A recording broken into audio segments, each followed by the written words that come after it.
বিএনপির নীলা দক্ষিণ শাখা ও সহযোগী সংগঠনের উদ্যোগে বিএনপির চেয়ারপারসন বেগম খালেদা জিয়ার স্মরণে দোয়া মাহফিল ও আলোচনা সভা অনুষ্ঠিত হয়েছে। সোমবার বিকেলে নীলা ইউনিয়নের রঙ্গিকালী কবরস্থান মাঠে এই কর্মসূচি অনুষ্ঠিত হয়।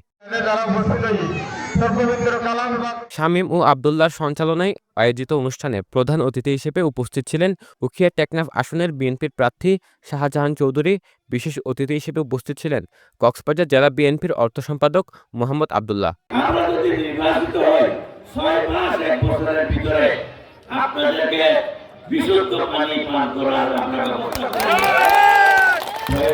করেন। আপনাদের পানি এখানে তুলে এটাকে খাওয়ার উপযোগী করে এদেশের মানুষকে দেওয়া হবে।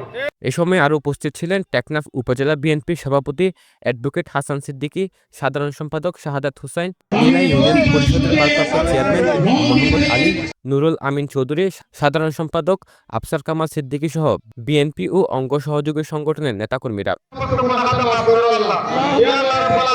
রঙ্গিকালী সাংগঠনিক ৪ নম্বর ওয়ার্ড বিএনপির সভাপতি আবুল আলম ও যুবনেতা শাহ আলমের নেতৃত্বে বিশাল মিছিল সহকারে নেতাকর্মীরা দোয়া মাহফিলে অংশগ্রহণ করেন।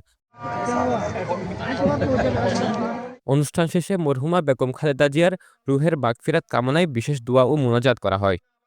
News desk, পেনুয়া।